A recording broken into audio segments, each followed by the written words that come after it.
Hello my dear student, स्वागत है आपका इस नए वीडियो लेक्चर में। इस वीडियो में हम लोग जानने वाले हैं क्लास 10th मैथ प्रश्नावली 3.1 क्वेश्चन संख्या 5 और 6 के बारे में। तो आइए वीडियो में क्वेश्चन संख्या 5 और 6 को समझते हैं। तो सबसे पहले क्वेश्चन 5 को हम देखते हैं। तो क्वेश्चन 5 है कि रोमीला एक स्टेशनरी की दुकान में गई, ठीक है, और 9 रुपये में 2 पेंसिल तथा 3 रबर खरीदती है। स्टेशनरी मतलब जहाँ पर किताब कॉपी मिलता है वहाँ पर दुकान पे जाती है और 9 रुपये में क्या कर लेती है, तो 2 पेंसिल लेती है, ठीक है, और 3 रबड़ लेती है। उसकी सहेली सोनाली ने रोमीला के पास नई तरह की पेंसिल तथा रबड़ देखी और उसने भी 18 रुपये में उसी तरह के 4 पेंसिल तथा 6 रबड़ खरीदी। इस स्थिति को बीजगणितीय तथा ग्राफीय रूप में व्यक्त कीजिए।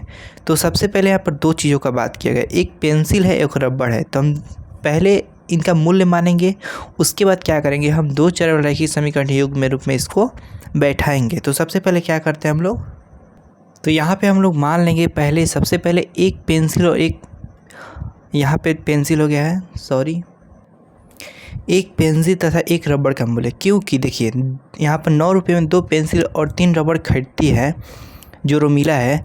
अगर मान लीजिए हमको एक पेंसिल का मूल्य और एक रबड़ का मूल्य पता नहीं होगा तो हम 2 पेंसिल कैसे निकालेंगे। तो सबसे पहले इसलिए हमको एक पेंसिल का मानना होता है मूल्य और एक रबड़ का मूल्य मानना होता है। अब मानने के बाद क्या करेंगे, अब प्रश्न के अनुसार जो जो दिया है जैसे उसको हम यहाँ पर प्रश्न के रूप में सजाएंगे।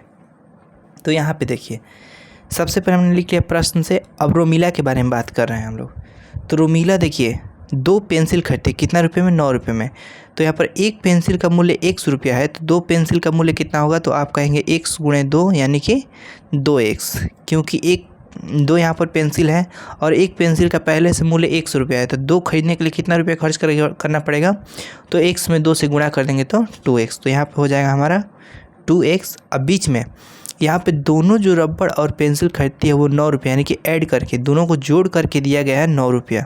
तो यहाँ पे प्लस देंगे 3 रबड़, यानी कि एक रबड़ का मूल्य y रुपया है, तो 3 रबड़ का मूल्य करने के लिए क्या करेंगे, y में 3 से गुणा कर देंगे तो 3y हो जाएगा, यानी कि 3y बराबर यहाँ पे कितना रुपया है, 9 रुपया।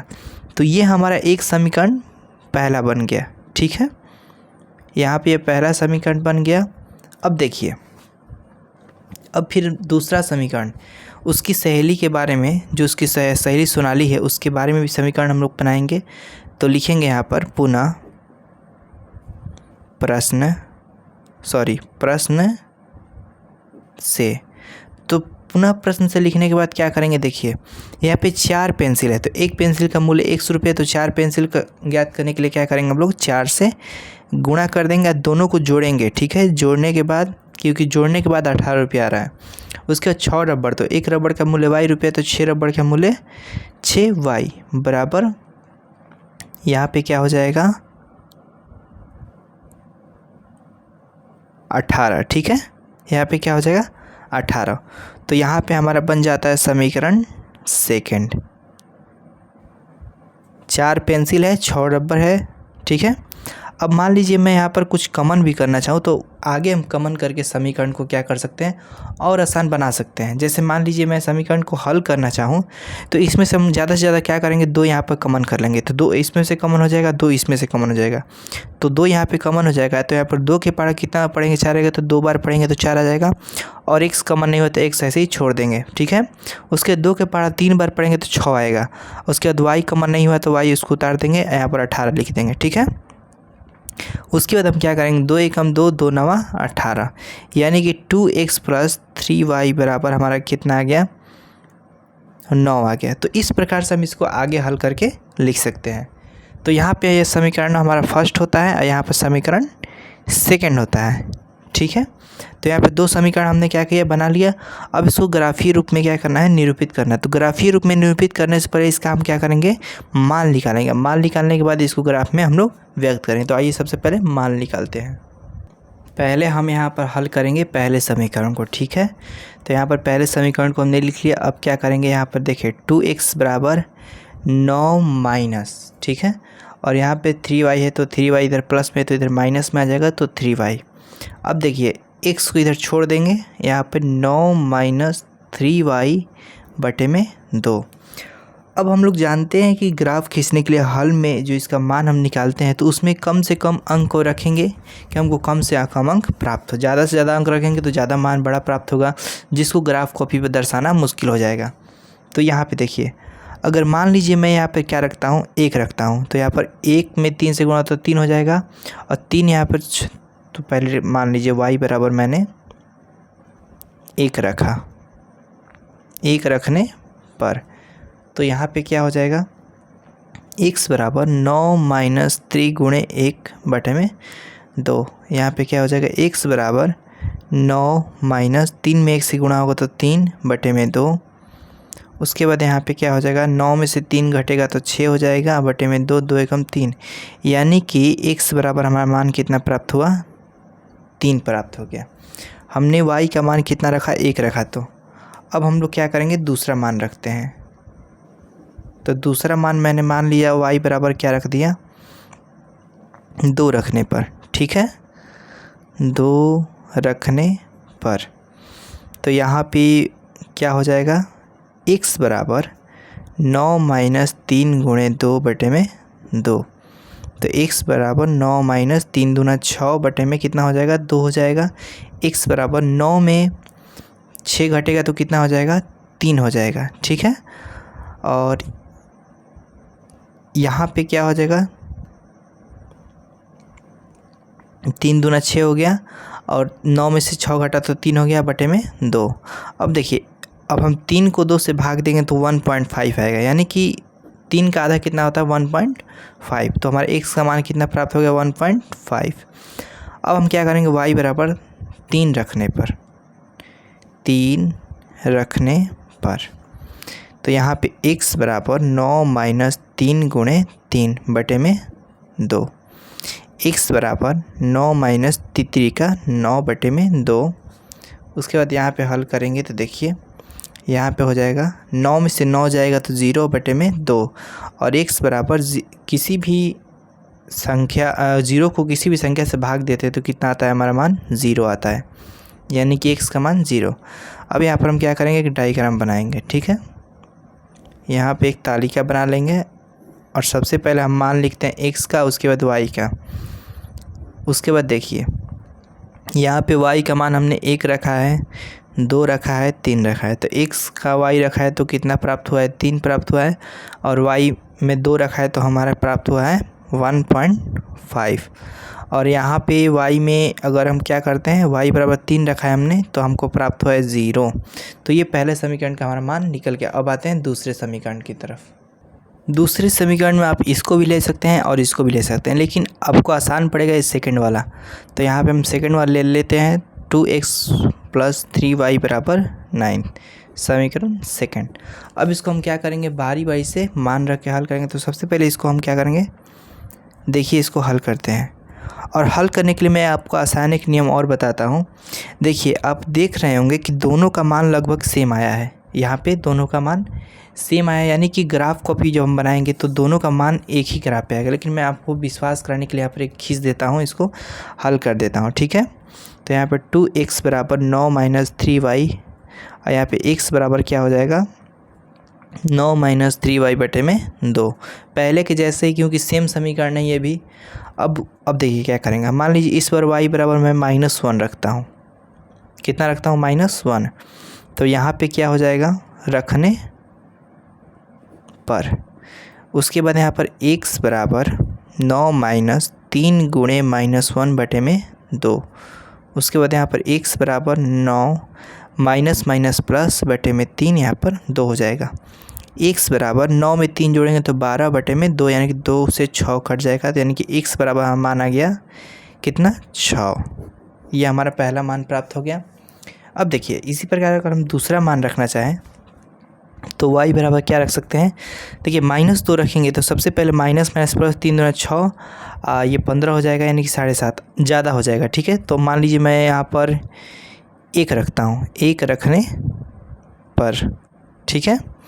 तो यहाँ पे क्या हो जाएगा, x बराबर 9 - 3 × 1/2। कम से कम आपको मान रखना है, क्या रखना है, कम से कम आपको मान रखना है। तो 9 माइनस 3 यहाँ पर 3 हो जाएगा बटे में 2।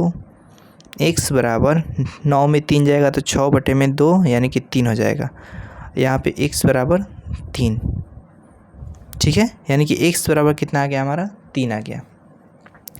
उसके बाद एक और मान हम रखना चाहें तो y बराबर क्या रख सकते हैं, यहाँ पे मान लीजिए मैं 3 रखता हूँ, 3 रखने पर 3 रखता हूँ तो क्या हो जाएगा x बराबर 9 माइनस 3 गुणे 3 बटे में 2। तो यहाँ पे 9 माइनस 9 बटे में 2, यहाँ पे 0 हो जाएगा, 9 9 में से 0 बटे में 2 और यहाँ पे घट जाएगा तो 0, यानी कि x बराबर 0। तो हम इसका डायग्राम अगर सारणी बनाना चाहें तो किस प्रकार से बनाएंगे, तो सबसे पहले यहाँ पर x, यहाँ पर y और यहाँ पे देखिए यहाँ पे y में -1 रखा है, फिर y का मान 1 रखा है, फिर y का मान 3 रखा है। तो -1 रखते हैं तो यहाँ पर 6 प्राप्त होता है। क्या प्राप्त होता है 6।